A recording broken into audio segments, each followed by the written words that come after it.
here ends the first lesson. I realize it's a bit early for this kind of scenario.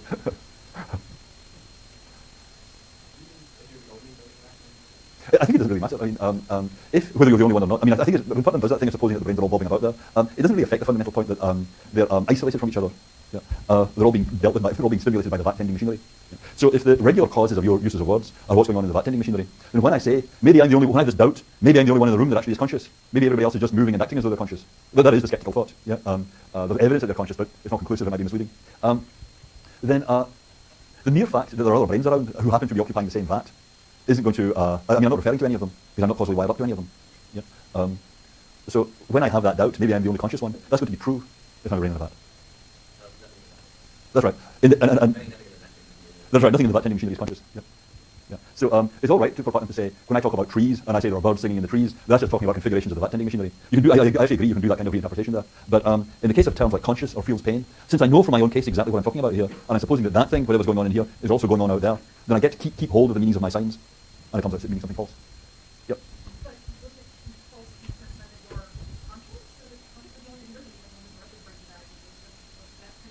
That's right.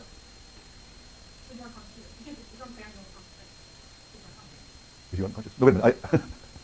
I'm taking it for granted that I'm conscious. Yeah, I mean, that's the whole thing about the brain in the vat, right? It's conscious, all right. That's what, yeah. To take me through this again, I'm sorry. It's a bit early for me to...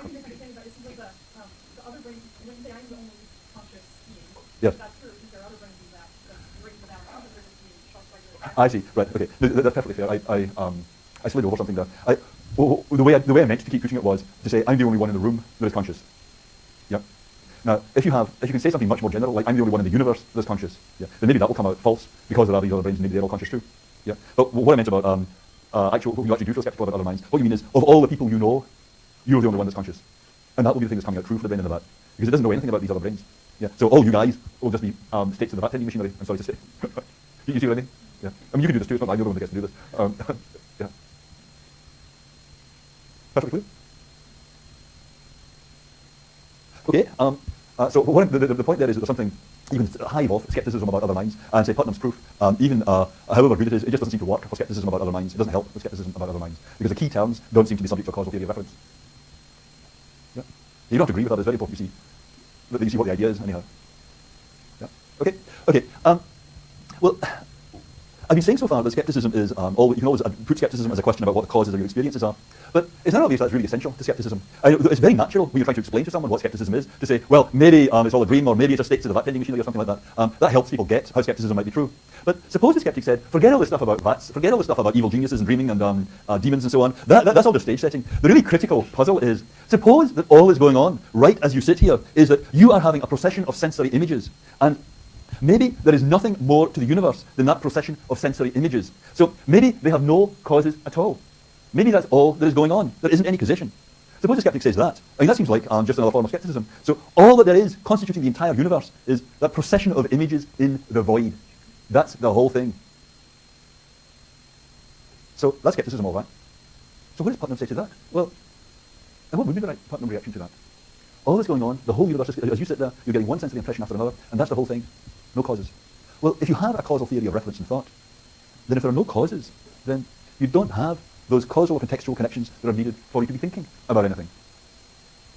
So if you consider the hypothesis that there are only images and the void, then the right conclusion is that you're not thinking.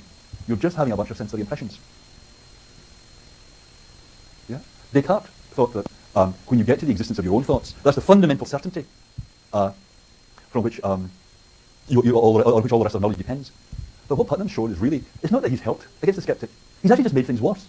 Because Descartes thought, well, maybe it's all a dream, maybe it's all illusion, but still in all, I have my thoughts, and I know about my own thinking, and that much is certain. And the causal theory of reference hasn't helped at all, because now the skeptic can reformulate in such a way, where if the skeptic puts skepticism as a hypothesis that there are only images and the void, then the skeptic can attack even the idea that you know about your own thoughts. So Putnam hasn't helped. Look, there's a kind of a scary story due to Donald Davidson that gives another way of putting this point. Suppose this scene, suppose it's midnight out on the outskirts of town, and suddenly a bolt of lightning hits a swamp. And by some peculiar chemical biological reactions, I don't really have the vocabulary to explain to you exactly what happens, but as the lightning hits the swamp, some strange set of reactions comes in place, and out from the ooze there clambers a figure, which is, first of all you realise it's alive, and then you realise it looks exactly like you.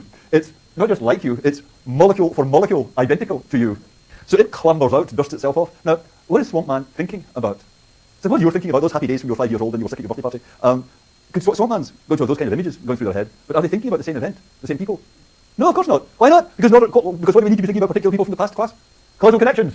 Does Swamp Man have causal connections to any of these people? No, Swamp Man didn't exist 2 minutes ago. Swamp Man just got generated by the bolt of lightning, right? So Swamp Man isn't thinking about anything on a causal theory of reference, right? Because I mean, all they can be thinking about is the swamp. Yes? So even though they're molecule for molecule identical to you, they're not thinking about anything at all.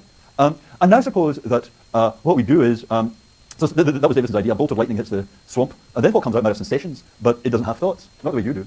But now suppose that what happens is that as you come into the class, we show you the video. We say, look, this is what happened last night. A bolt of lightning hit the swamp. You've only just cleaned all that stuff off you.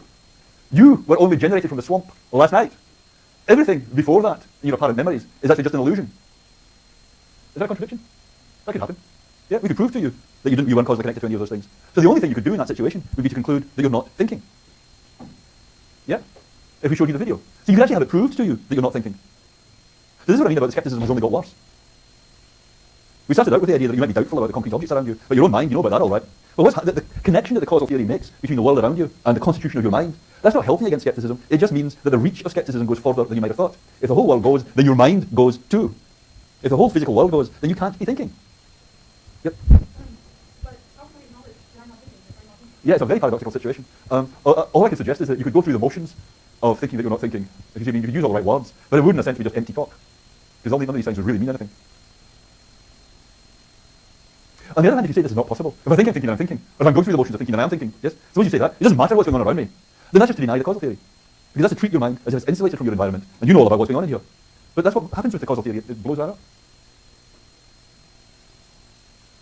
So, since you can't know just by reflection that you have these causal or contextual connections to your world, then you can't know just by reflection that you're thinking. So something really powerful happens when you have a causal theory of reference to the Cartesian picture of the mind, to Descartes' picture of the mind, which is the natural picture of the mind. I mean, most people, I think, have this, that I know what's going on in here, other people maybe don't, and certainly I know what's going on in here, whatever's going on out there. That's a very natural picture to have, but the causal theory is just blowing that up. So what Putnam wanted the causal theory of reference to show was that you know all the things you think you know. But what I'm suggesting is, it's not really that much help. All it does is, it explains to you how it could be happening, that although it seems to you as though you're thinking, you're not really thinking. Because you can have that kind of swamp man scenario. I mean, you keep hoping we're going to make progress, but there you go. And notice incidentally how this goes back to that basic point that we were looking at with Russell and Frege and so on, about meaning without reference. That the causal theory is saying you can't have meaning without reference. And that's really what's at the heart of this, the point here. On the Cartesian picture, you can have meaning without reference, and so you can hold on to the meaning, whatever's going on out there for you to refer to. I just want to make one last brief comment about, even if you suppose that you are having thoughts, if you have a causal theory of reference, do you know which thoughts you're having? I mean, if you're there, 20 from the VAT scenarios, then the idea is you can have the same picture in all of these scenarios. Yeah, I mean, same picture in your head in all these scenarios, but you'll be having different thoughts, because this will be a thought about H2O, this will be a thought about XYZ, and this will be a thought about VAT tending machinery. Yeah, the thing is, what you now realize is that just by reflecting on your own mind, you don't know which of these thoughts you're having. So even if you are thinking, if you have a causal theory of reference, you don't know what you're thinking. You don't know which of these you're thinking. Yeah. So we have less knowledge of our own minds than we thought. And you might say, it's been quite a popular thing for philosophers to say, well, whichever of these scenarios I'm in, I can say that, well, I'm thinking about water. So you do know that what you're thinking about. You're thinking about water. And whichever environment you're in, whichever of these 3 environments you're in, when you say, I'm thinking about water, you're going to be right. So you might say, I do know what I'm thinking about. I'm thinking about water, and then if you're in this environment, water gets hooked back to the H2O, water gets hooked back to the XYZ, gets hooked back to the electrical impulses in the VAT tending machinery. So you say, well, I do know what I'm thinking about. But the thing is, that just shows that way of, how should I say, calibrating, that way of expressing which thought you're having isn't really sensitive to which thought you're having. And in this context, you can say I'm thinking about water. In this context, you can say I'm thinking about water. In this context, you can use water thinking about water. It always comes out right. But that just shows that way of expressing what you're thinking about is actually insensitive to which particular thought it is that you're having.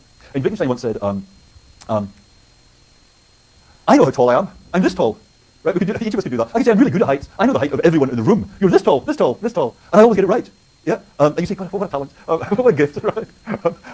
And there is a sense in which when I do that, I am indicating a height. There's no question about that. But the thing is that way of specifying heights isn't any good. I mean, the very thing that guarantees I always get it right is also the way that it's not as if, what you really want is some independent measure that you can match everyone up against. Yeah? Then you know what, that'll be a different thing. If I could say 5 feet 10, 5 feet 11, 6 feet 3, whatever, if I've got some independent yardstick for measuring heights, what this kind of scenario shows is that saying I'm thinking about water doesn't give me an independent measure of what it is that I'm thinking. It's something that whatever environment I'm in, it gives me a correct report of what the thought is, but it doesn't actually give me an independent measure or an independent way of calibrating which thought it is I'm having, because it's insensitive to this distinction. Just because of these distinctions. It's like putting the hand in the head, it's just guaranteed to always get it right. So I think there is a real sense in which in this picture you don't know what you're thinking. Even if you're having thoughts, you don't know whether you're having thoughts in the first place, but even if you are having thoughts, you haven't got any insight into which thoughts you're having.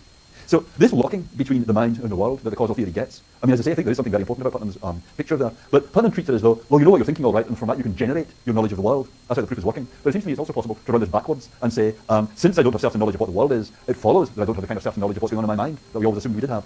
And on that bombshell, we'll wrap it up on Putnam next time. Thanks.